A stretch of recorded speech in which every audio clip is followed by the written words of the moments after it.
Welcome to the Michael Shermer Show. I'm your host, Michael Shermer. My guest today is John Petrocelli. He is an experimental social psychologist and professor of psychology at Wake Forest University. His research examines the causes and consequences of BS and BSing in a way of better understanding and improving BS detection and disposal. Oh, I forgot to introduce his book. It's called The Life-Changing Science of Detecting Bullshit.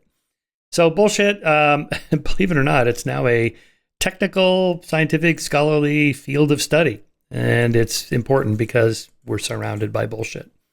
Petrocelli's research contributions also include attitudes and persuasion and the intersections of counterfactual thinking with learning, memory, and decision-making. His research has appeared in the top journals of his field, including the Journal of Personality and Social Psychology. Petrocelli also serves as an associate editor of Personality and Social Psychology Bulletin. Okay, well, we cover a lot of topics. Obviously, the recent turn of, in the last 4 or 5 years, of this kind of increase in bullshitting. So bullshitting is different than lying. The liars know what the truth is, and they're intentionally distorting it. Bullshitters are doing something different. And so John and I talk about the difference there, what the role, purpose of bullshit is, the effects that it has on people. We start off talking about magic and the difference between magicians and so-called psychics.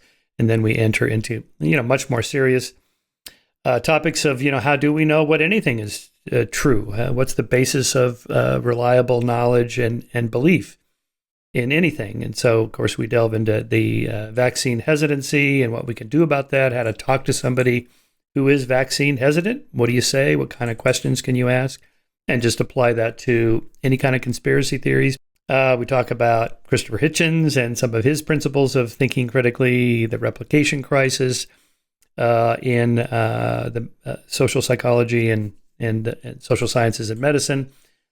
Oh, and then we kind of do a little PSA at the end talking about what you should be looking for in way of being bullshitted when you're buying something, wine, diamonds, a car, and especially a house, big ticket items. There's a lot of bullshit surrounding those. And what's the kind of thing you should be looking for? What kind of questions should you ask? Where should you go online to inform yourself of what you're looking for? What kinds of questions you should ask and who you should ask? Anyway, it's a super interesting topic, mainly because, bullshit is everywhere and we all have to look out for it. So thank you for listening to the show. Thank you for supporting the show as usual. As I note, if you like the show, tell other people about it, especially support it through the Skeptic Society, which is a 501c3 nonprofit. So your support of the podcast is tax deductible, and it goes to the overall general fund for the society that supports the magazine and all our media events, and especially now the podcast. You can go to skeptic.com/donate. That's skeptic.com/donate. Super appreciate your support, and especially for listening to the podcast. Thanks. Before I introduce today's guest, our sponsor is Wondrium, the former Great Courses. Wondrium.com is a subscription service that gets you access to all these great courses, and there are hundreds of courses, thousands of lectures, as well as documentaries, documentary series, and other content produced by other companies that they've joined with. So it's better than Netflix and Amazon combined if you like ideas and intellectual content like what they provide. So with the subscription service, you just tap into either on your phone or on line, whatever it is you want to watch or listen to. Like, for example, I just finished this course on the Federalist Papers. It's 12 lectures talking about what the Federalist Papers were all about. The reason for that is because I started listening to the Federalist Papers themselves, which you can also access online through audio. And, I was kind of lost. Like, why are they talking about this arcane idea? What's the context of that? So this course does that. 30-minute lectures. Listen to them at 1.25 speed. You can get them in about 20 minutes then. So you can do 3 an hour. It's fantastic. And that's plenty of time for a commute or a hike or walk or whatever. And so, again, the deal is if you subscribe through the podcast here, just go to wondrium.com/Shermer, get a free trial, 1 month. And that gives you plenty of time to try lots of content and see how you like it. So it's a good deal. Give it a try. Wondrium, WONDRIUM /.com/Shermer, SHERMER. Wondrium.com/Shermer. That's for that free trial. All right. Thanks for your support, and thanks for listening. Is there any research on how many times you can lie or bullshit somebody before they no longer trust you? I mean, whether There spouses is or friends. actually, yes, they're actually, well, with lying, we have it with lying, and we've known for at least 30 years now that there's a very big asymmetry with regard to lying behavior. So typically, we assume that new people that we meet are they're relatively kind and agreeable, and they're trustworthy, and we give them the benefit of the doubt. So we don't need any diagnostic behaviors by default to make that assumption.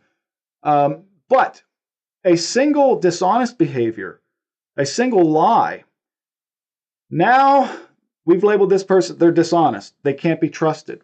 And now you need about 150 to 200 cases where you tell that they tell the truth for us to regain their trust. So now we need lots of diagnostic behaviors to do that.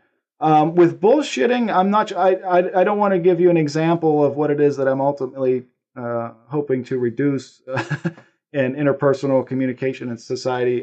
So the jury's still out on that. My sense, though, is it would not, the asymmetry would not be as drastic with bullshit, and that's one of the problems that I think we have, is that we don't treat bullshit like lies. We assume that it's relatively harmless relative to lies. And not only do I think there is more of it that we are exposed to, I think we are exposed to much more bullshit than we are actual lies. And because the consequences are not as severe for bullshitting as lies. Usually we give the bullshitter a social pass of acceptance, and we just say, oh, Michael's just bullshitting. But when Michael lies to us, it's like, well, that makes me very angry, and there's a lot of disdain. And if we're in a position that we can fire him, then we will. There's going to be consequences for that. But if you look at sort of throughout even our recent history, I mean, the cases where you have Bernie Madoff has just passed away back in April. God rest his soul. But a lot of times people believed. People thought, that didn't know anything about Bernie Madoff, assumed that, oh, he must be this masterful bullshit artist. He must be this, wizard-like, persuasion artist, and that wasn't it at all. Most of the 4,800 investors in Bernie Madoff's Ponzi scheme never so much as met or spoke with Bernie Madoff. They were positioned.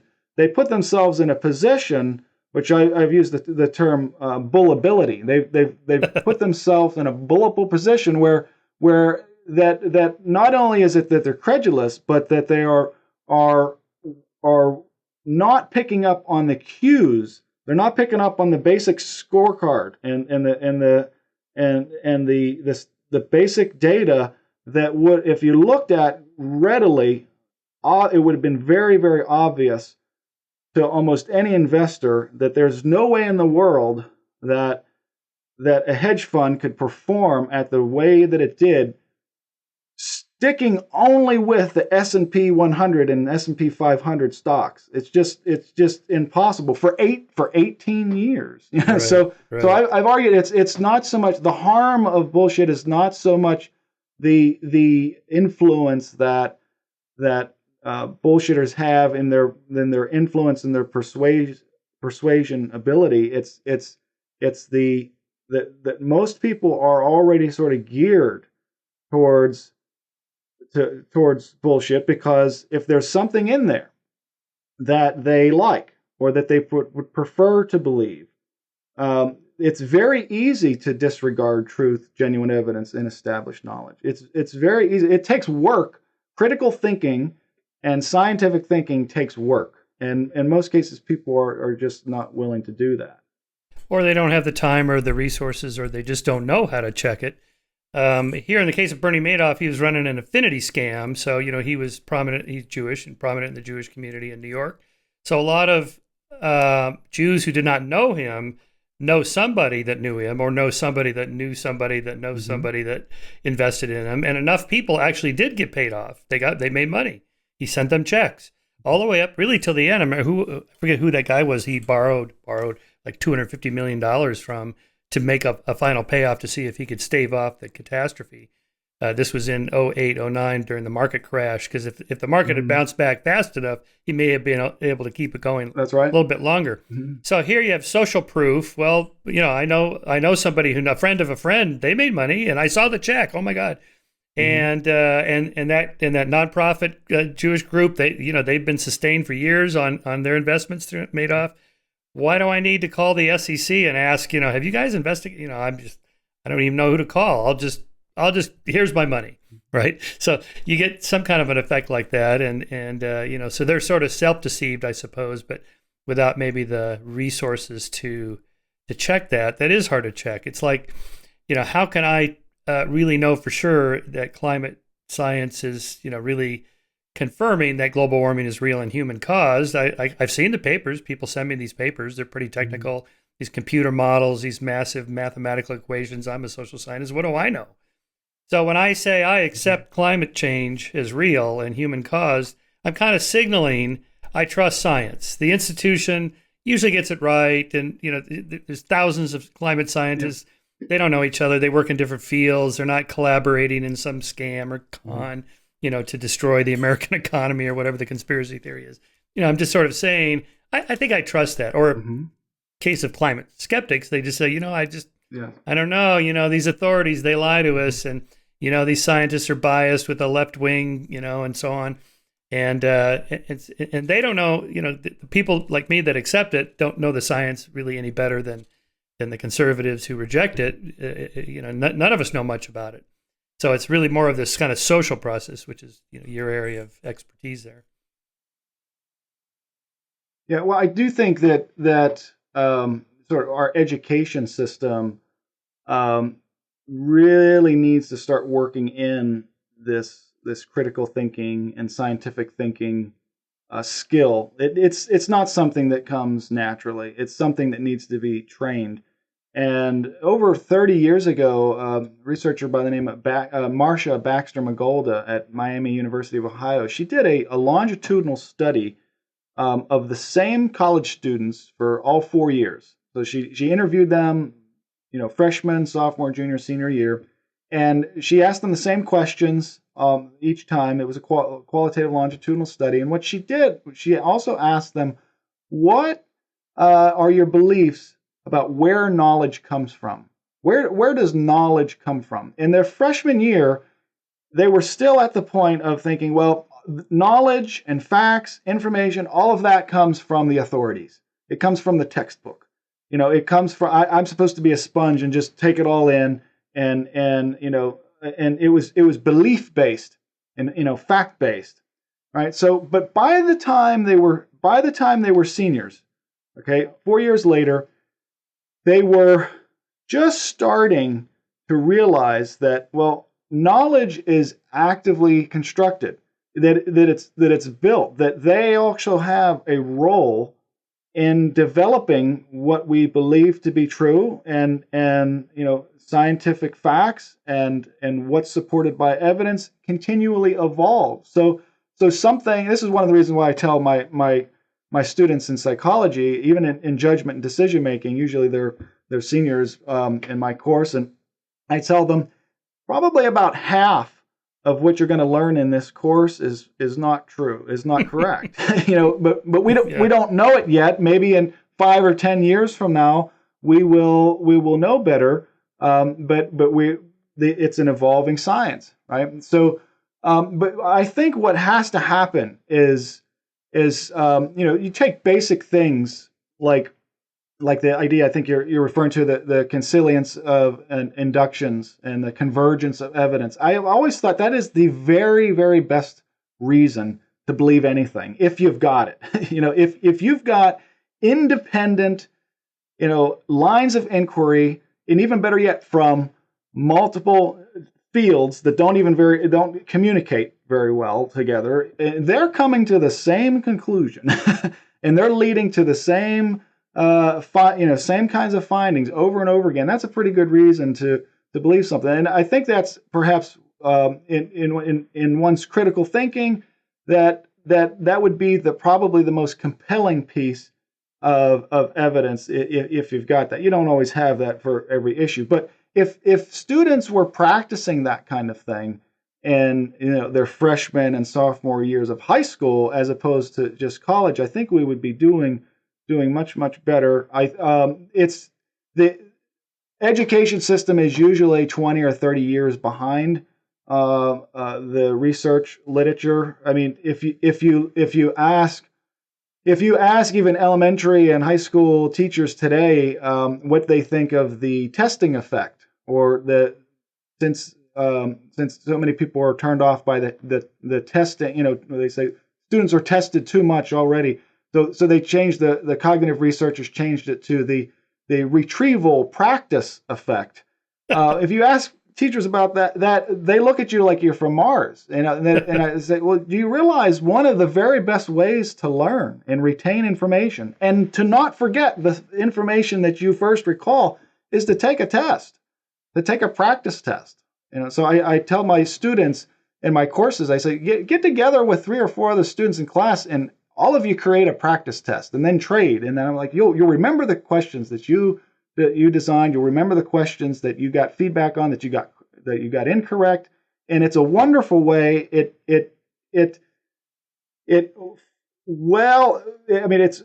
in comparison to any study skill kind of program or method, it retains information better than anything. Even reading a passage, 10 times and highlighting it and that type of thing. But educators mostly are unaware of this. They're not aware. But we've known about the testing effect for like 30 years now. And I mean, cognitive psychology is just really slam dunked that. But these types of things I think need to start happening, earlier and more frequently, and not just in geometry and English grammar, but it needs to be in all courses. Is to start working in having students practice basic critical thinking skills. I wasn't until my freshman year in college that I was first asked to critique a textbook, and most of the students in our class were not.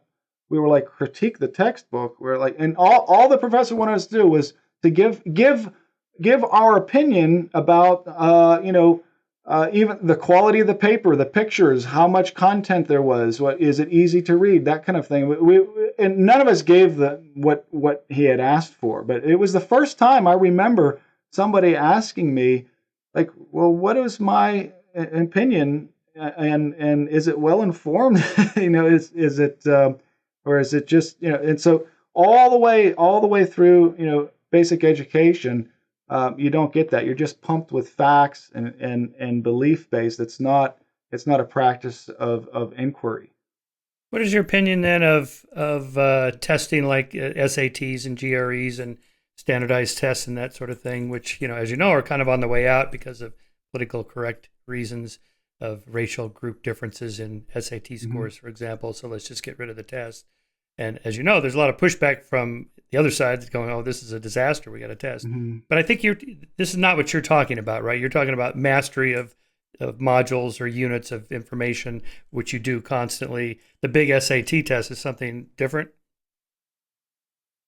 Yes. Yeah. What I'm talking about is a method of learning and retention of information. The controversy on GRE scores or SAT scores or ACT scores being used for admissions is a completely different issue. But as a psychologist, I am interested, obviously, not only in the facts but in the data.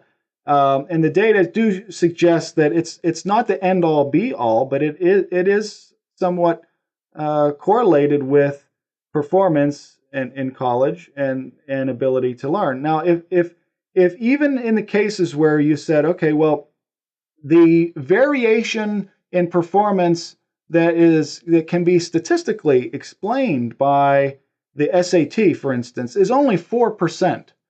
So that statistic has been thrown out there. Like it's only 4%. So is it really telling us anything of great value to put so much weight into this decision? But if you take, for instance, two drugs, drug A and drug B, and I say I got 100 people that take drug A and 100 people that take drug B. And drug A, you have 60 deaths and 40 people survive. But with drug B, you have only 40 deaths and 60 people survive. And I give it so drug A, 60% chance of death, right? Drug B, only 40% chance of death, right? It's quite obvious what drug most people would take if they had to take a drug and gamble, right? Well, when you work that math out, you'll find that the correlation, so if you say, all right, well, drug A is 0 and drug B is 1, and death is 0 and survival is 1, and you work that correlation out, you get a 0.2 correlation. And when you square that, you get 0.04. That's the same thing, right? So it really depends on what it is you're talking about. Most people cannot feel or recognize the importance of a correlation that is 0.2 or 4% of the variation. But when you're going to see it that way, that you say, oh well, maybe there is, maybe it is an important piece of information. It's not the only piece of information that should be weighted, but I think it's an important piece. I can tell you that from my experiments, almost every experiment I conduct in my research lab, we use the need for cognition scale. And I've traditionally used the need for cognition scale to uncover, well, which participants in my experiments actually read the instructions and probably thought about the stimuli, because it's important for my experiments to work. It's important for participants to actually read that. And need for cognition is your sort of intrinsic value, right, of your interest in thinking, right? They're the type of people that like to engage in cognitively effortful tasks. So it's good to know who's high and low need for cognition. So I've got treasure troves of need for cognition data and for all of my experiments, and I can show you that over time the need for cognition level has decreased. One of the, I think our university is one of the first to not require the SAT. So you do get a lower, over time, you do get a lower need for cognition. And in some ways, I mean, there's benefit, there's advantages and disadvantages, but traditionally our students have had above average need for cognition. It is still above average, but it's closing in on the average. Compared to what, like a national average? Compared to a national average of students? I see. Yeah, or a state school. So I was at Indiana University for a number of years, and they were like about right at the average. But there we had students that were who were participating in studies. They were all over the place. Social psychologists use college student samples, so we're sort of in most cases, if it's not an online study. But explain again what need of cognition is for the viewers not familiar with the concept, and why do you think it's going down, or what's the period of time? Decades? Yeah. It's about over the past decade. But yeah, so need for cognition is sort of an intrinsic interest or value in engaging in cognitively effortful tasks. So the people with a high need for cognition are the type of people that would do Sudoku or a crossword puzzle or simply like thinking, through complex procedures and trying to figure out, well, how neurons work, But someone who's low need for cognition does not like to do those things. They like to keep deep thinking at a minimum. And I would say over the past 10 years, the overall average, that, because I always keep an eye on it in my experiments, has decreased. Now, need for cognition is correlated with a lot of different things, but it's got a relatively weak correlation overall correlation with intelligence. It is positive. So as you increase need for cognition, you will find more intelligent individuals. But it's not. It's certainly not a correlation of zero point 0.5 or higher. It's usually about 0.15. So What about it's with there, the but it's correlation with the you know, SAT? What about that? I'm not aware of the correlation with need for cognition in the SAT. I would imagine it would be positive and significant, but I would imagine it to be somewhere around 0.1 to 0.2. I guess if I was a college admissions officer, I'd be more interested in a need for cognition score than an SAT score. Because, I mean, the whole point of going through college is you got to be self-motivated. That if you go from high school where you're kind of programmed in these courses and they just grind you through, you show up at college, it's like, I can do whatever I want. Oh, my God, all this free time. So the motivation has to come from within. So I would think high need of achievement or high motivation, maybe on the big five, high in conscientiousness, maybe risk-taking, openness to experience probably predicts that pretty well. But this need of cognition, for sure. That's every course you take. You got to be like, I can't wait to jump in and learn the stuff that I know nothing about.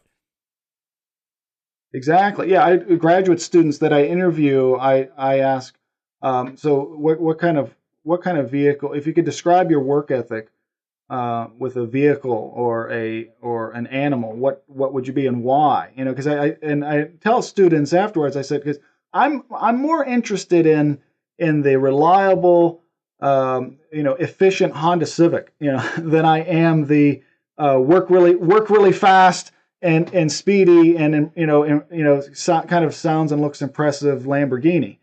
So I think it is an important factor. And yeah, I do think there are other ways that we could uncover and predict success. Certainly, one of the best predictors actually of performance in college are peer ratings. High school students know who among their peers, is most likely to succeed, or they do. who is most, who the workhorses really are. And yeah, certainly when you want to be trained in something and be ready for the world of work, and after 4 years of college, yeah, it's not something that you can waste away. And yeah, I want the highest need for cognition individuals working in my research lab, most definitely. Yeah, here I was thinking of Jonathan Haidt's lecture from maybe 2 years ago about the Telos, Telos, teleology, the end goal of universities. As he notes, traditionally the word truth, veritas, is in the motto of a lot of universities, like Harvard, for example. And that's our goal. Our goal is to seek the truth. And now, the last 10 years or so, there's been this transition to our telos is social justice, and we want to make the world a better place and create a fair and just society and so on. Those don't always overlap perfectly. And so his point was that universities are now going to have to make a decision. What's our telos? What's our goal here? If it's just to generate, students that are smart and educated and so on, well, then the SAT, need of cognition, these are all good tests. But if it's just social justice, that's going to be a different thing altogether. And they don't, again, always overlap. This is a little bit of just a kind of commentary on this, this problem, because, I mean, what I'm seeing in the last few years is the sense like moral progress has not been what we thought it was. There's still these bad things. And again, the availability heuristic, if you just watch the news, it looks like there's police killings of African Americans, every week. And now they're all videotaped, and it's like, God, this is terrible. And, we got to do something, right? Now, of course, what can I do? I'm a nobody. I'm not a senator, a congressman, or the mayor, or the chief of police, or whatever. But I'm a university professor, or I'm a dean of something. And hey, we can restructure what we're doing here at our university and bring up a more liberal, progressive, tolerant, diverse student body. And then you confront with the SAT scores. It's like, well, this racial group is above or below this other racial group. We all know what this is. The Asians are on top, African Americans down here, whites in the middle, whatever. And it's like, whoa, okay, we have a problem here. There's clearly something unfair is going on here. And even if you don't think it has anything to do with innate intelligence or anything like that, that it's just a social pipeline that goes back decades or centuries of just, this kind of disparity, slavery, Jim Crow laws, and all these things that were so unfair. We need to make this correction now, and in 2 generations, we'll see the outcome different. So I think this is probably the motivation, as I read it, of attempting to kind of move in that direction. I don't know if you have any thoughts on that as a university professor, and you're in this field. Well, yeah, so I do. I'm not so sure the corrections, as you kind of laid out, may change anything to the extent that unequal outcomes are generated by lots of different factors. I've been very skeptical of this idea that unequal outcomes is ipso facto, cardinal truth evidence of unfairness or discrimination in some ways. I mean, we know that. I mean, in psychology, we have a whole subfield that is devoted towards cultural psychology. And what we know, Richard Nisbett started years ago, taking just like the basic fundamental effects that we thought were fundamental in social psychology, like something like the fundamental attribution error. It was so fundamental they named it the fundamental attribution error, whereby people will often ignore contextual or situational factors when explaining other people's behavior, and they'll often rely on, well, Michael struck out because he's just bad at baseball, but you might say, well, I struck out because the pitcher put something on the ball, or the sun was in my eyes. You're more in tune with the situational factors, but the social perceiver is often wrong, is they're not in tune with the contextual factors. So we found out very early when in cultural psychology research that, well, that's not so fundamental. It's not so universal, that if you take the same effect and you study it among Korean participants, you find the exact opposite, that they did extend their awareness of situational factors especially to in-group members. So they didn't find the same kind of effect. And I don't think that I don't believe that all cultures align with the types of factors that are influencing outcomes. Like we just talked a moment ago about work ethic and need for cognition. Well, some cultures value those things more than others. Not all cultures are created equal.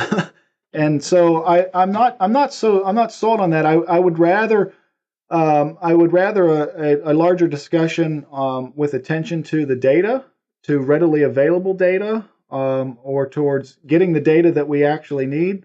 Because I can tell you from every experiment I've ever conducted, where I've got multiple factors that can explain an outcome, usually 25% of the data don't make sense, then I can't explain it. And oftentimes you got maybe a dozen factors that you think are going to play a role, and that one factor that you think is going to be the best predictor, it's one of the worst. And that one factor that you had you didn't put any money on, you didn't think was going to have an impact, it's the most important, right? And then sometimes these factors, they interact. We call them moderators. Where you say, well, there's really no relationship between need for cognition and intelligence. But if you look at the relationship in this context, with seniors as opposed to freshmen, you find a very big impact. So even in those cases, usually we're only accounting for about a quarter of the variation in performance and outcomes, and that's considered a pretty important chunk. But that's only one piece of the pie. So I don't think that, just like chemistry is very complex and physics is complex, math can be complex, psychology certainly is complex. Human behavior is very difficult to understand and predict and control. All of these things are extremely complex. And so if we're talking about, well, what is the origin of the outcome here, and why is it unequal? I don't think that it's just so obvious that it's one thing. And so I think a more serious discussion on all of the factors that are actually are playing a role in this would be much more productive. Yeah, I think That's my position on it. yeah, good. That's perfect because I think the social sciences are the hard sciences, not physics. Physicists talk about the three body problem. Social scientists have the 3 billion Yeah. body problem. I mean, there's so Yes. many Yeah. factors, and you try to control for them, and get it just down to the one you want to study, and then you end up in the replication crisis because these other things that you thought you were controlling for you weren't, or whatever. But I think probably there's a motivation to default to a simpler causal vector like discrimination because I can do something about that, So this group is ahead or this group is behind, whatever your metric is. And therefore, we're going to get the government to come in here and stop this discrimination, or we're going to push corporations and universities to change their hiring and admissions policies in order to balance this, because that's relatively something simple to do compared to, well, how do you change the cultural norms of something? It's like, well, I don't know. It's like Michelle Gelfin's research on tight and loose cultures. I had her on the podcast. I really love this stuff. And it held up pretty robustly during the pandemic. That tight cultures like Germany have lower rates of COVID deaths and infections and so on because more people just obeyed the law. When the president said, all right, we're all wearing masks now and social distancing. Okay. Versus America, which is like, I'm not going to do what somebody tells me to do, especially some politician or, some corporation or whatever. So, that kind of looser culture of independence.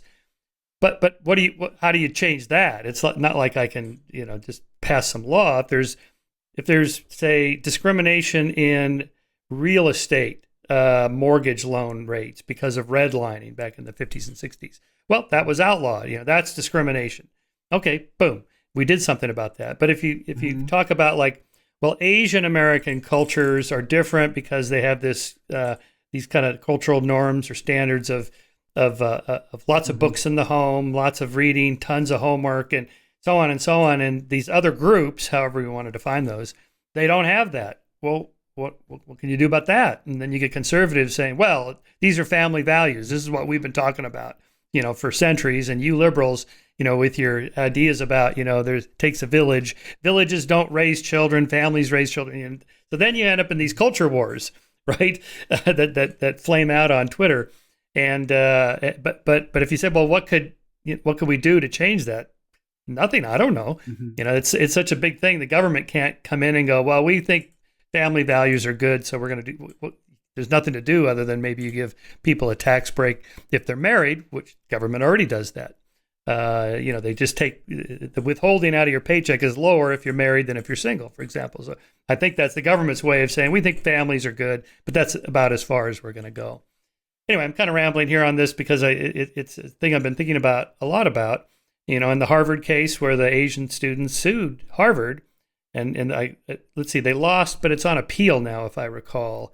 But I'm conflicted about this because I feel like, well, Harvard's a private institution, could do whatever it wants. If it just says, well, yes, high achieving students is just one thing that we want, but there's these 6 other things that we want. This is our mission. Like, I went to Pepperdine University, which is a Church of Christ school. It's an evangelical school.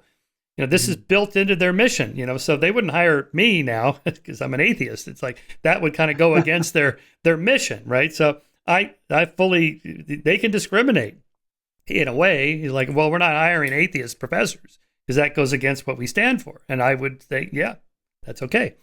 So I don't know. It's a hard issue. Yeah. Well, everyone is afraid to be canceled today. And there's also, I mean, most people, I do believe, I'm hopeful. I'm hopeful that critical thinking, scientific thinking can still win.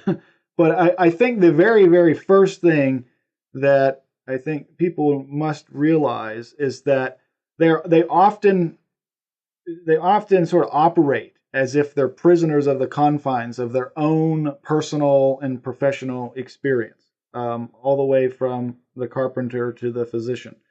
And personal experience, and data collection can be extremely messy. It produces random data that's often ambiguous. It's inconsistent. It's absolutely incomplete, and it's often indirect, second or third hand, and it is often surprising or counter-attitudinal. It's not something that we want to believe. And I think once people come into sort of a realization that their personal data collection method is extremely messy, I think they can start to at least reconsider how whether or not their audacious confidence in their conclusions about the world and how things actually work can be shaken. And I think that is really actually the one of the benefits of if we could change. So this is the way I see this kind of working, is that if we can change the communicative culture and be willing to call bullshit when we see it. And we don't have to use the word bullshit. I mean, we can do it in a very careful way. But to give people the gift of doubt or the gift of shaken confidence, I think is extremely important, because most people walk around with their personal experience data collection, and they have a incredible overconfidence in what they believe to be true and how things work and what factors are playing a role and why the outcomes are what they are. I mean, every single semester in my judgment and decision making course, I will ask students just basic questions. I'll say, what's the length of the Nile River, what's the diameter of the moon in miles, or what's the distance of London to Tokyo, and I say I want you to be 90% confident. Just make sure that you're 90, and I give them 10 questions. And I say, so give me a range for each one, which that you think that you're 90% confident that the answer falls within that range. So you can't say, well, the distance of the length of the Nile River is somewhere between 1 and 40 million miles, right? Because all right, you're going to be 100% confident. But so I even tell them, don't be too narrow, but don't be so broad as to be 100% confident. I just want you to be 90% confident. And if you pass the test, you'll get 9 out of 10 correct, right? I don't believe I've ever had any students that give me more than 6 correct, and the average is usually 2 or 3.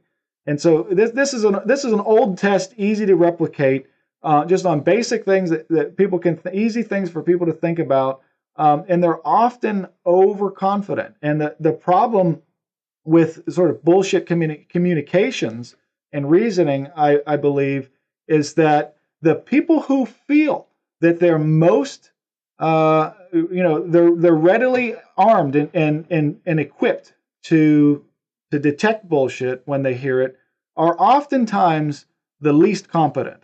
And this goes right along with the Dunning-Kruger effect that shows that the cognitive skills that you need to be competent in a particular domain are the very same cognitive skills that you need to recognize competence. And so when you have made conclusions about whether or not the election was stolen, or whether or not we should include SATs for admissions, or what kinds of things that we should be changing, it would be much to our advantage, I think, to base it on evidence and critical thought and science than it would be to base it on things that are connected to a disregard for truth, genuine evidence, or established knowledge. But until we are ready to start calling bullshit when we hear it and treating it as though it has no harmful effects, I think we're going to continue down this road. So that's what I'm hoping it can change. If we can change the communicative culture and make bullshit maybe not such a bad word, or at least the act of calling bullshit a more common behavior, then I think we might be headed in the right direction. Now, are there some thinking skills you could give to students or anybody who would take that particular test you just mentioned? So, for example, I don't have any idea how long the Nile River is, but I know I've seen it on the map. It's like that long. And if I transport it over to the United States, it looks like the Mississippi. I think I'm going to say with 90% confidence, it's about 1,000 miles long. And London to Tokyo, okay, so like New York to London, about 6,000 miles. So I'm going to add 3 to that. I'd say 9,000 to 10,000 miles. I mean, I have no idea, but isn't there kind of some heuristics, kind of back at the envelope calculations you can make that say it's reasonable between this point and that point? Yes. Without getting on the web and just looking it up, I think you can use your best Fermi estimation. Back to the Fermi envelope kinds of skills. Sorry to say, Michael, you're way off on both of those. Oh my God! The Nile is over 4,000.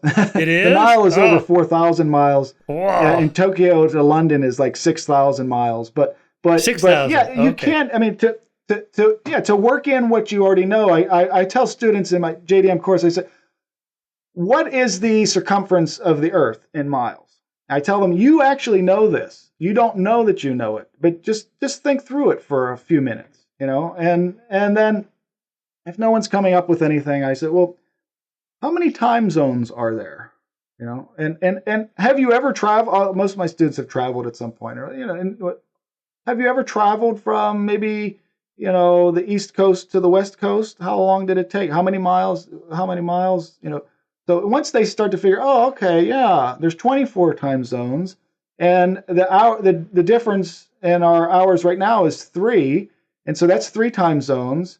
So perhaps each time zone is about 1,000 miles, right? And there's 24 time zones. So the circumference is somewhere close to 24,000 miles, and it's about 24 to 25,000 miles.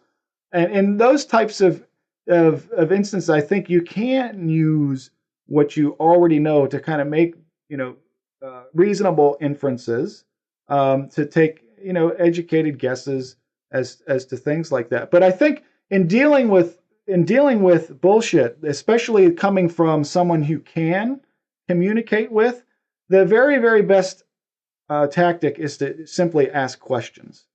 And the first question that we need to ask, if we have a chance to communicate with the potential bullshitter, is what exactly is it that you're saying? Michael, you're saying that you're saying X.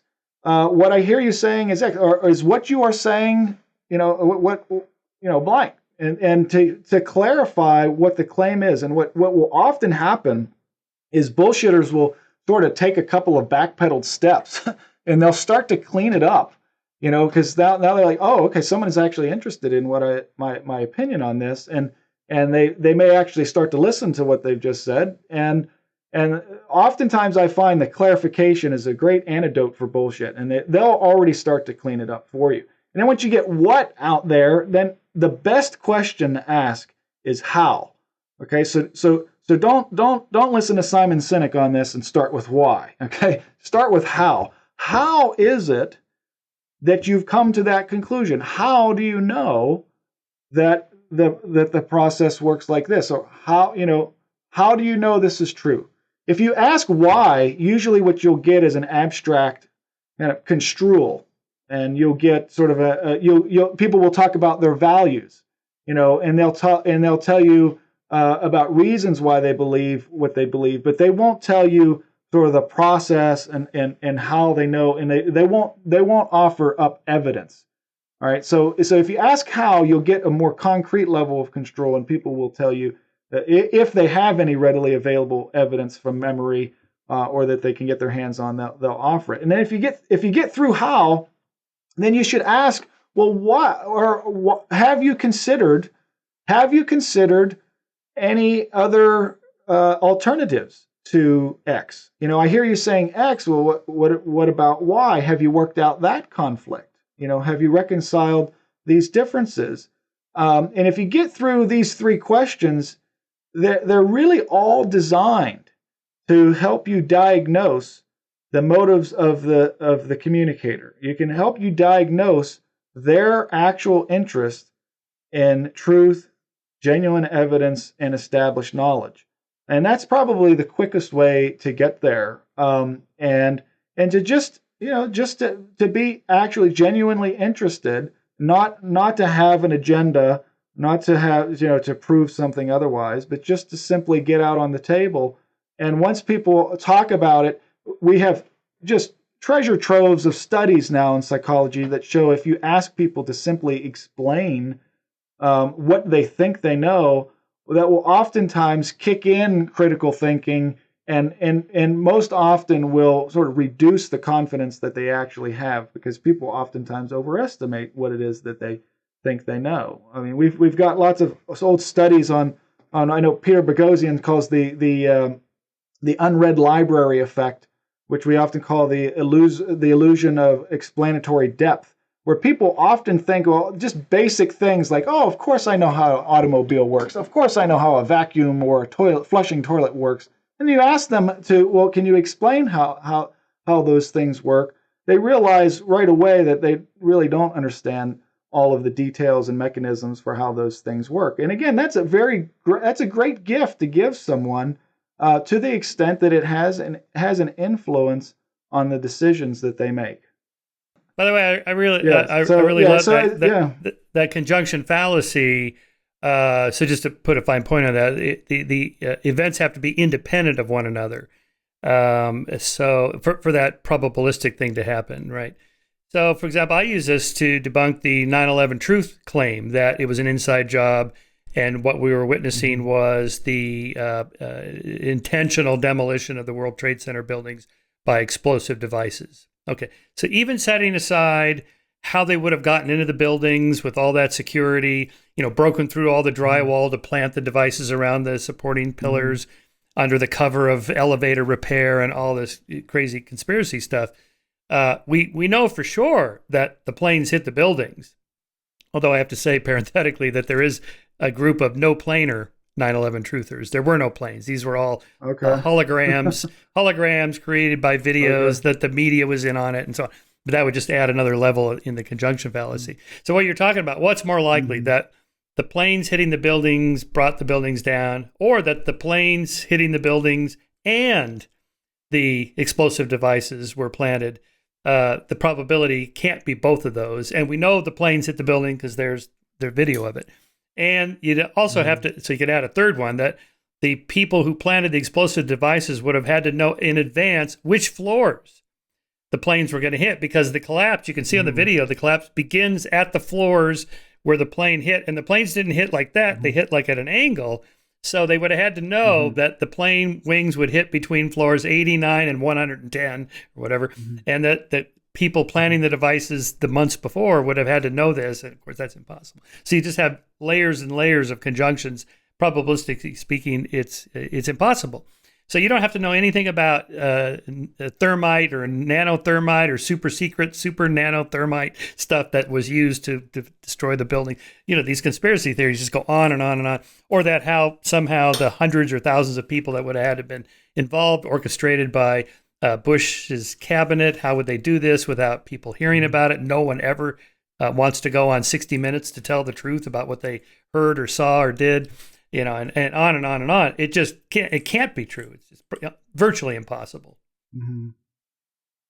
Yeah, I do. You mentioned Jonathan Haidt earlier, and I do subscribe to his social intuitionist model on these types of things, where a lot of times the belief sort of comes first, or the motivation or the emotion comes first, and then there's the cognitive piece and the thinking through, well, how could this have been possible, kind of kicks in. So and it's certainly, I mean, I think if you sit down, a lot of people and you talk through about the conjunction fallacy, and they would readily agree, okay, well, it's probably unlikely. And so when you really boil it down, you'll see a lot of motivations for wanting that to be true.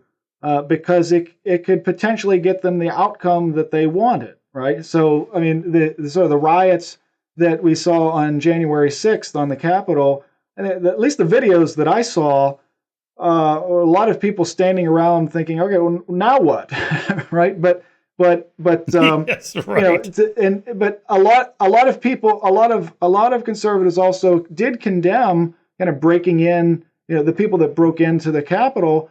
And I said, but a moment ago, you said that you believe that the election was stolen without a shadow of a doubt. You said and you know it to be true. Well, Michael, if you take a look at, I mean, in psychology, we know that belief, strong convictions, highly certain attitudes and beliefs are pretty good predictors of behavior. If you take a look at just attitudes in general across the board, attitudes are not very good predictors. But if you look at highly accessible attitudes, high conviction, high certainty, clarity, and correctness of attitudes, people who are high on those things, it is a very good predictor of behavior. And the behavior just didn't follow. So if I said, Michael, I got a video right here, look, and someone's breaking in to your office and stealing all of your best books. I would be the first to help you. After maybe we call the authorities, right? And maybe I'll grab my baseball bat, but I'll be the first to help you. I think we have every right to defend your belongings, right? And so if you really believe that something as important as our election has been stolen, then why would you condemn people, breaking into the Capitol and try and raising hell? So it just doesn't follow. So I don't believe the belief in that there was the steal was actually as strong. That it was the things that might come through. Maybe they'll give us what we wanted, or maybe they'll maybe they'll reverse it. Maybe Pence can actually do what we want, and we'll get what we want, and people will see how strong we are in our convictions, and maybe no one has to get hurt, and so it was those motives, I believe, that were more in line with the behavior that you did and didn't see on that day.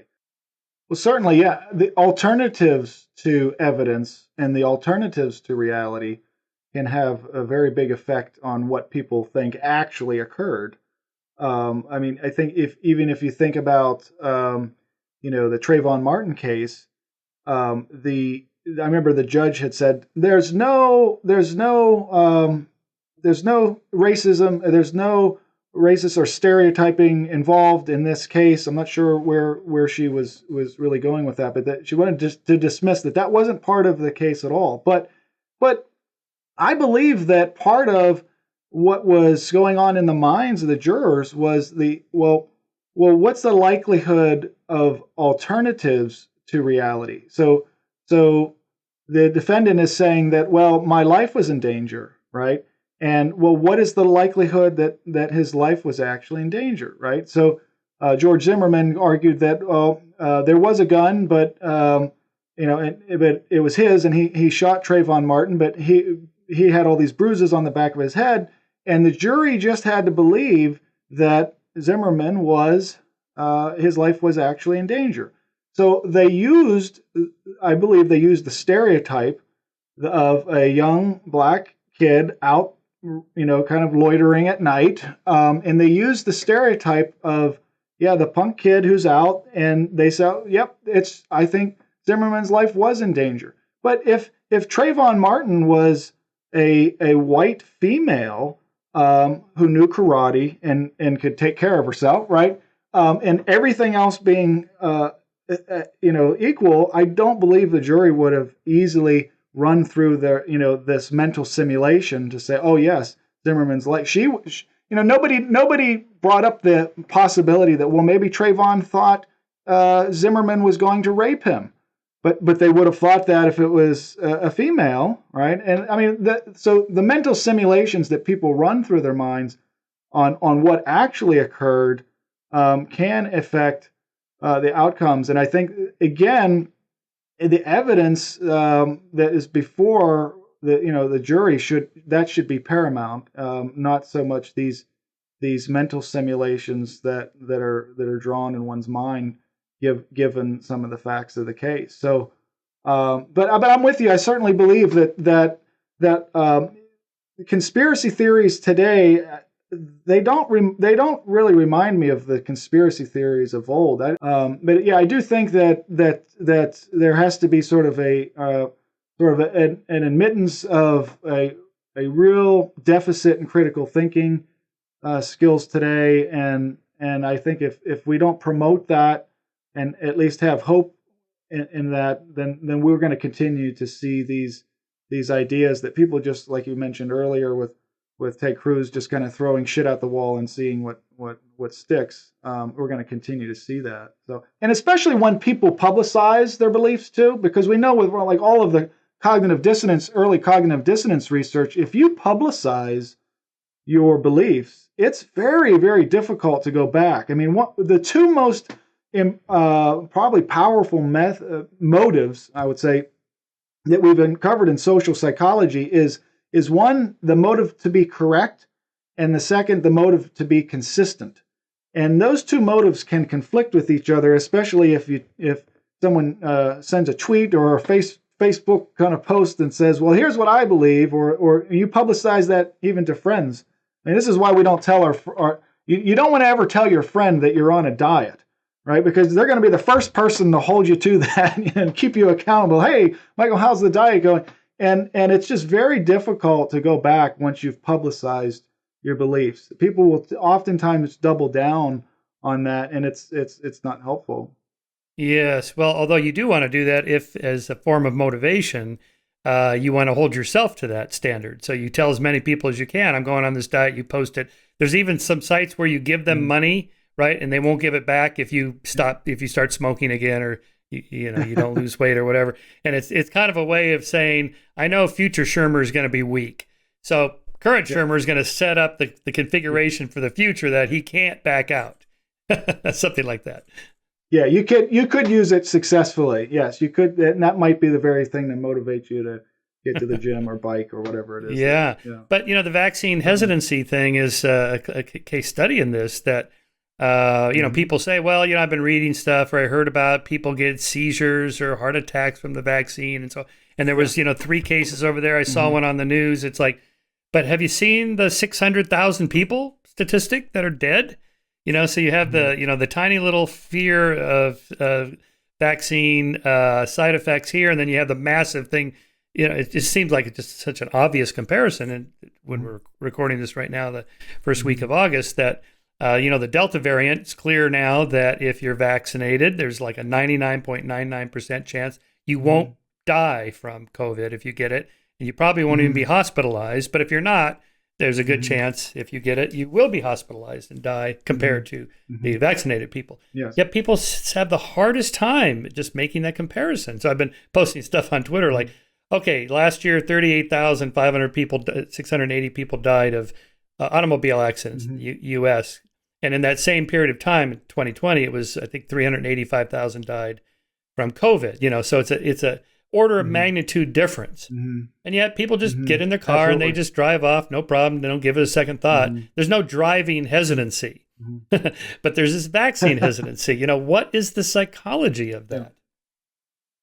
Yeah. Well, I think that I'm also hearing people say people aren't dying the way they're saying they are. So the CDC and Johns Hopkins, they're lying about the number of people dying, and so that seems unlikely. But also, if you take a look at things that people don't want to take a look at, for instance, what about other vaccines?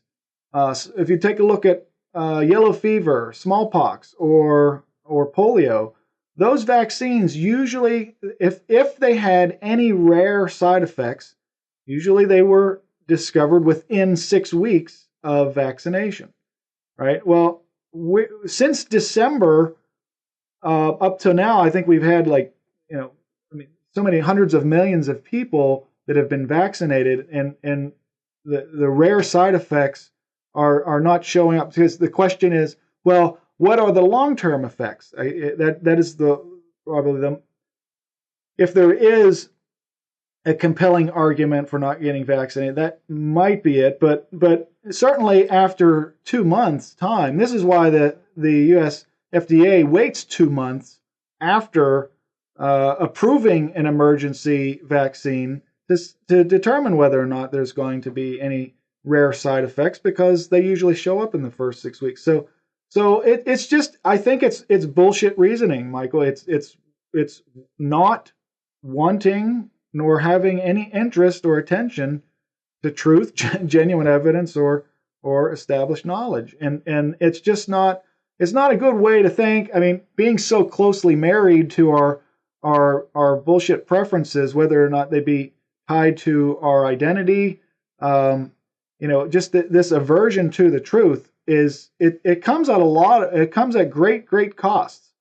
It comes at great cost, but I do think that people who receive bullshit or are exposed to bullshit, which is all of us, that common assumption that it's harmless, that it doesn't have any negative effects, not only because we can detect it, but also because it's not as bad as lying, is not true. Because I've talked in the book about the different levels of harm that bullshit can have, and talked earlier about harmless, but there's certainly bad forms of it. I mean, did you see her face? Who would vote for a face like that? Okay? I mean, that's just bad bullshit. Yes. I mean, yes. it dehumanizes, right? It objectifies women, and then the implications is it suggests that, well, women can't be good leaders unless they're attractive. I mean, it's just the implication when you follow through that, it's just really, really bad. But you also hear extremely dangerous bullshit. I hear people say, I can look at my schedule and text while driving. Everybody does it. I don't see the problem. And I'm like, no. Your driving is not unaffected by your playing video games on your phone or whatever it is that you're goofing around doing on your phone. It's a proven fact. And to ignore that it just lends to a lot of very bad decision making for self, and it has consequences for the self and many others. But yeah, if you're not concerned and you think, well, it's harmless, then boy, I think we're in trouble. What do you recommend people say to somebody, a family member, or somebody, a coworker, who says, I'm not getting vaccinated, so you grind through all the analogies I just made or the statistics we just talked about, and they just like, I don't care, I'm not doing it. How can we change their mind? We know cognitive dissonance. The more you feed that stuff to them, they double down if they've publicly committed to not getting vaccinated, and so on. What then can you do? Yeah, I would say that in most cases, I just keep giving people facts, and they change their mind immediately. But in most cases, I would say if we're probably not going to change their minds, we can plant a seed of doubt. You can plant a seed of doubt, and perhaps one of the most effective ways is to rely on the sleeper effect. So, and the sleeper effect is a persuasive technique that you can use where people often forget where they got the idea, or they forget information that discounts a piece of information. So we've done in our research lab, we've used just a generic attitude object like a pizza. So we tell you, oh, this gluten-free pizza, it's fantastic. It tastes really good. It has all of these nutritional features, and so we measure attitudes, and people were like, okay, yeah, Chow's pizza is very good. They have a very positive attitude. And then we tell them afterwards, we say, well, actually, there's a consumer agency a consumer protection agency that found out that Chow's pizza advertising, they actually lied. Or in another condition, we tell them they bullshitted, and a lot of this stuff isn't true, or they don't know they don't even know if it's true. And what you find is immediately attitudes are reduced. They're actually more negative. But after about 10 days to 14 days, the initial attitude comes back. So the discounting cue is forgotten, right? So if we can get people, I think, to sort of forget the origin of their initial thought that, yeah, getting a vaccine comes with more harm than it does good, we can start to shake the doubt, because what often happens is self-generated thoughts. If they start to think, oh, well, maybe getting a vaccine, maybe the fears that I had, maybe they're not justified anymore, and it'll be my idea to get the vaccine, not anyone else. And I'm not being told by anyone to do it. If they forget, okay, that I haven't been influenced by Michael, and all of his great information wasn't what influenced me. It was my idea. Then I think we can invite people to do what's best for themselves and for many others. But in most cases, though, I don't think we are going to just change people's minds and their behaviors, and just by giving them facts. It's got to be first kind of shaking their certainty that they're so correct. And again, the audacious confidence that they have is coming from a personal source, that's coming from themselves. And the bullshitter, the most potent bullshitter that most people are going to ever meet is themselves. And so you got to let them work through it on their own. I think the more we push with facts, the more resistance that they have. So maybe in some cases just not talking about it at all and letting them revise, because in private, that's actually one of the ways that people often will reduce dissonance and reduce conformity, that is not beneficial to them, is to make their decisions in private. I actually think there's a lot of people who say, I'm not getting vaccinated, and they already have been. So yeah, it's like I'm willing to take a risk for the team and say, yes, I'm not getting vaccinated, but when secretly they have been. I wouldn't doubt it. You write here, my ideal bullshit detector is Lieutenant Frank Columbo, played by Peter Falk in the 1970s television series Columbo. He was a detective and famous for solving complicated whodunit murder mysteries by asking suspects just one more question. The last question will always be the one that cracked the case. So would you recommend just like asking certain questions? So it doesn't have to be a vaccine hesitant person. It would be crazy Uncle Harry who sits down at the Thanksgiving dinner table and says, well, the election was rigged, or, QAnon is true, or whatever. And then maybe instead of saying that's bullshit, or you're wrong, or, you're believing lies, maybe you ask questions. What kind of questions would you recommend people ask? Yeah, I think the most important question, again, is how. And because if you ask why questions, you'll tend to get an abstract, heady kind of response. But asking how do you know? And again, not to lead someone through a Socratic, kind of method to get to I got you, but just for people to actually listen to their own thinking, and kind of outside of their heads, and to see what it feels like to say something, and to get reactions from others from it, and just to explain how it is that they know.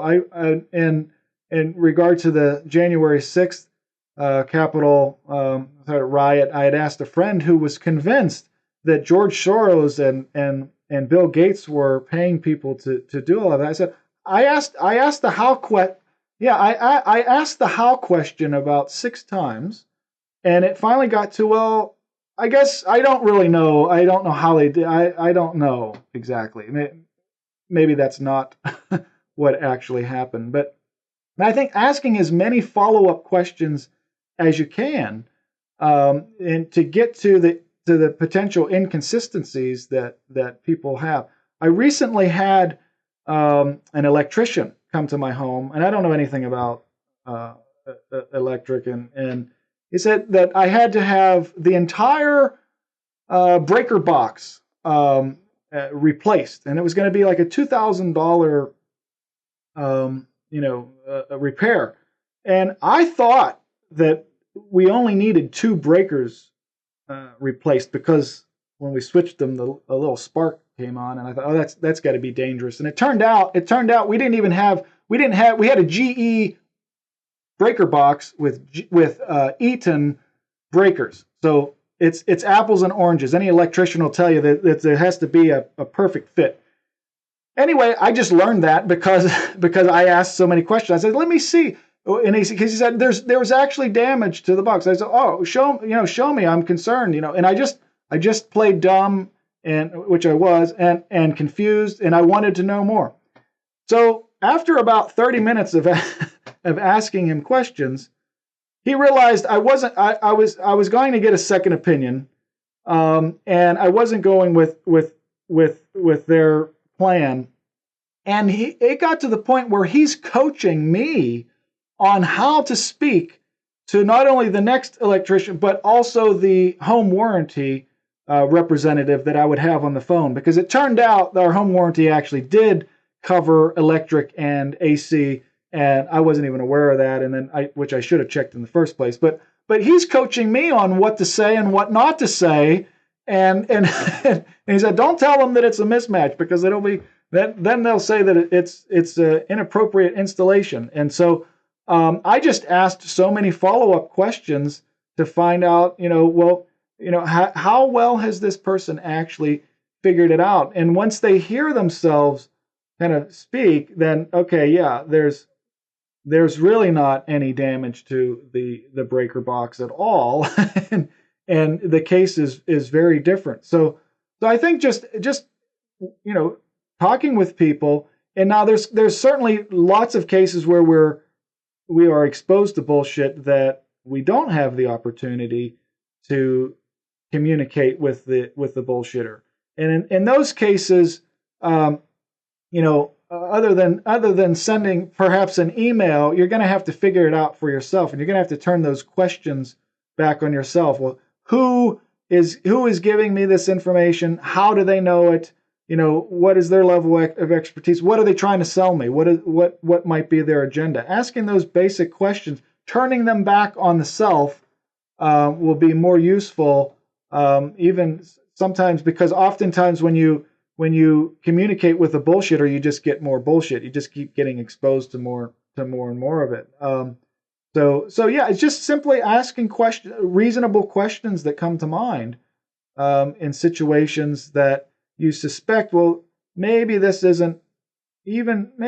partly true, but not always true. Is it true in all cases? What are the moderators? What are the factors that flip the switch on and off that would render this belief, this claim, this assertion true and not true? And you just work through it. And people can see that after they're starting to talk about it. But acting dumb and acting confused does go a long way to keep people talking. Otherwise, if they know that it's bullshit, it can oftentimes shut down the communication, rather abruptly. I try to ask a lot of how questions, say with 9/11 truthers or other conspiracy theorists, like how do you suppose that the Bush operators got into those buildings? I mean, they're super secure buildings. The Al-Qaeda attacked it in 1996, and how would they get in there? And and they'll well, elevator repair, because that's one of the kind of memes that goes around for that question. Yes. It's like, well, but an elevator, maybe they're there for a few hours or something, but this would have taken, how long would it take anyway to plant explosive devices to bring down 210-story buildings? Well, I don't know. It's like, yeah, me neither. Maybe look it up. It would take, you see these, it takes months of work to, bring down a big building like that. And, just ask a lot of questions like that. Like, I was looking on the internet, and if you Google on YouTube, demolition buildings, you can see all of them. The explosive devices start from the bottom and go up, and then the whole thing comes down. But if you look at the 9/11 attack video, the little puffs of smoke that come out, that they go, oh, those are explosive devices. In fact, it's the pancaking effect of the floors pushing the debris and smoke out the windows that are popping as it's going down. So the building is collapsing from the top down, not the bottom up, unlike every other video. So how do you how do you think about that? Just sort of ask those questions. But let me just go back. Let me go back to your book. Michael, one thing on that. Yeah, please. Yeah. One thing on that, though, it would be more amazing, in my mind, psychologically, to get thousands of people on the same page. How is it that not one person came forward and said, hey, well, there was this meeting and we all colluded and we all agreed to stage this thing. And I mean, like, I've never been, I don't think in my entire life I've been in a communication or in a group discussion, whether it be family, friends, colleagues, where any group more than 4 people came to full agreement on everything, and all on the same page, and that we would all go forward in the same way. I mean, so as soon as you start adding more than 4 people, yeah, I mean, there's just disagreement all over the place. I mean, so I would find that even more amazing. Totally, because that's how we find out about true conspiracies that have happened, and there's a lot of them. Because inevitably it comes out. I mean, as the joke is, Bill Clinton couldn't even get a blowjob in the White House without everybody finding out about it, or Nixon couldn't, even get a simple break-in by his G-men at the Democratic headquarters without the world finding out about it. And that's normally what happens with conspiracies. People just can't keep their mouths shut. So, I mean, this would be the biggest conspiracy ever. And not one person of the hundreds or thousands wants to go on 60 Minutes and go, yes, you're not going to believe that. Yes. I got a best-selling book. It's coming out next month. I'm on the book tour telling everybody about what I saw when I worked for book. This is what people do when they're out of the administration. Yes. They go on K Street, or they write a book. They go on the lecture circuit. Here's what really happened. How many books are there out just now about people that work for Trump? Even people that work for Trump for like 6 weeks, they have a whole book. Here's what I saw. Oh my God, it was incredible. Here's all the crazy stuff that was going on. Yes. And they all get book contracts for this. That's what normally happens. All right, John, let's turn this into a little bit of a PSA for people listening, because you talk about bullshit at wine tasting and car salesmen, real estate agents, diamond salesmen, bullshit markups in stores. Just kind of give us a little rundown. How can I be a good bullshit detector? What should I be looking for in those kind of situations?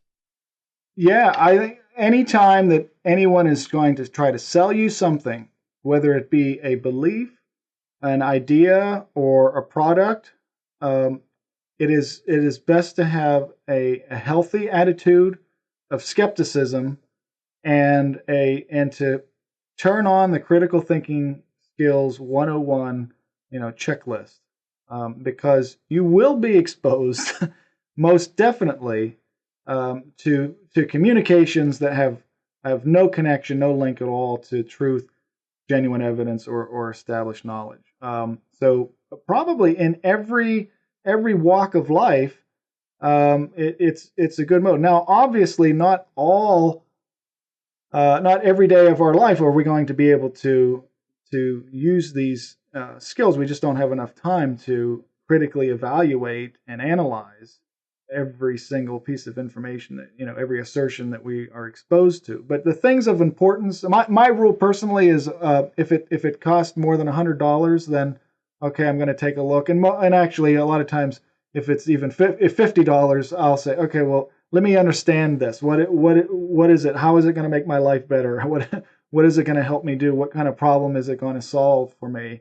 What's the agenda here? What are they trying to sell me? So I think, you have to first determine, well, is this of importance? And is this going to have any impact on my own judgment and decisions? So again, if it has a connection to judgment and decision, you need to watch out for how dangerous bullshit can actually be. The decisions that people make are oftentimes, again, to just personal experience, that personal data collection that is quite messy. And if you don't take a look at readily available data on the types of decisions that people make, then you're just going to be sort of flying by the seat of your pants and making suboptimal decisions. I mean, what I've always argued in this entire sort of endeavor is that better information may not always, it doesn't guarantee better judgment and decision making. But if you want to make better judgments and decisions, it almost always requires better information. And bullshit information is not good. It's not good enough. It's just not good enough. So I think attitude of skepticism and the critical thinking skills and the general questions that go along with good critical thinking have to be answered before making important decisions. Yeah, like during the Trump administration, there was this, a rise of fact-checking sites. Well, Snopes was already around, but PolitiFact and some of the other ones, very useful. Is there something like that in specific industries? Like, let's say I want to buy a house. Is there some site I should go to that would say, well, your book lists a lot of these because you tell the Mhm. story about this real estate agent. But how do I know when a real estate agent is bullshitting me about this house I'm interested in buying? Or, are there like 10 questions I should ask about a house before I buy it, or a car or a diamond? Like diamonds, okay, cut, color, Mhm. clarity, and whatever that fourth C was, I can't even remember. Is there Yes. like Yeah. Yeah. some place I should go to? In other words, should I just Google it first to know what questions to ask? And you have a lot of this good stuff in your book, but so go ahead and Mhm. give us some advice on that. Yeah, I think it's what I've found is asking a good friend who is in that industry in my own research, to give me the skinny on what it is.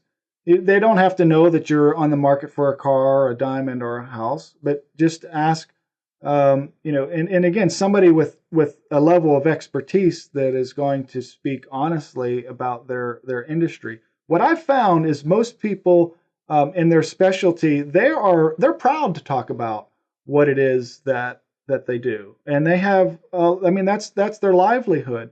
And I know journalists who I've spoken with will often play dumb and talk with people, on big events like the hotel or the apartment complex that collapsed in Florida a couple of months ago.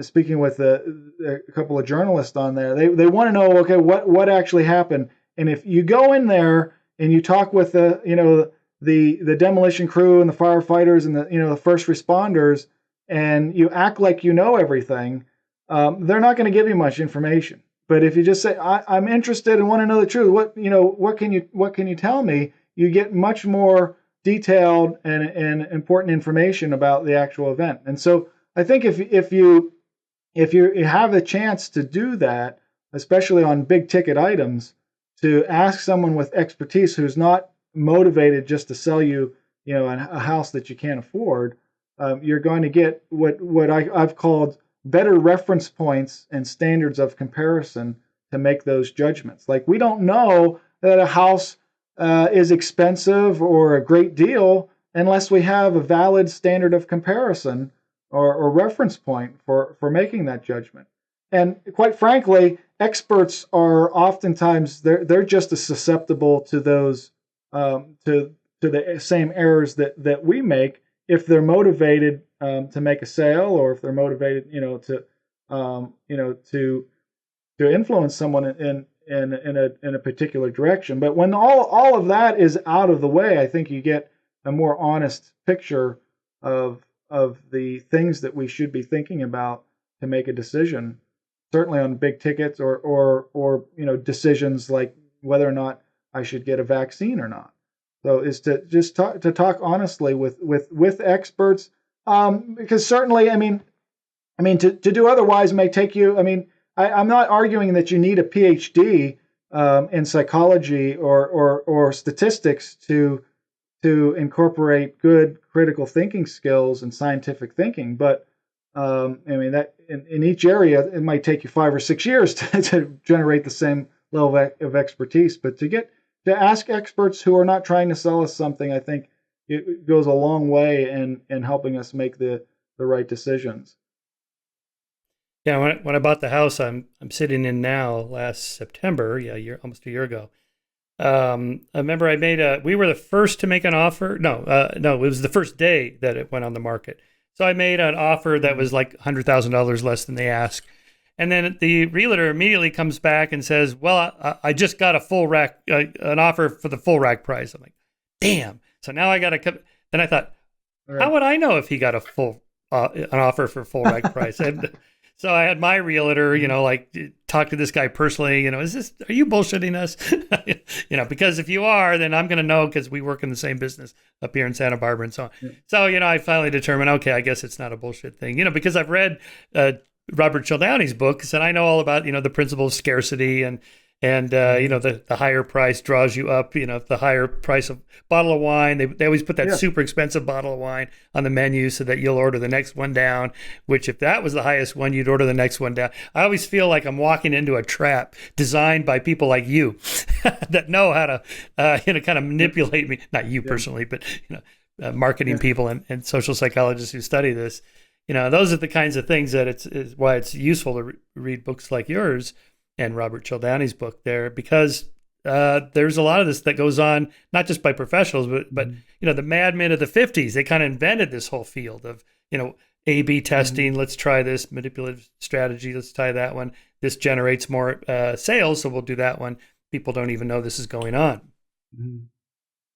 Yeah, and as I understand it, Robert Cialdini also worked at times with used car salesmen and door-to-door encyclopedia salespeople to understand those domains. And like each one it can be very complex and has a whole different set of factors that influence people's buying behaviors and whatnot. So I think essentially with his research showed that you could take what happens in the field and then bring it back into the research lab and show the very same principles at work. And that's what I'm partly advocating for. If the interest and the decision is of importance to you, and it's an expensive one, certainly investing millions of dollars like Bernie Madoff's victims did,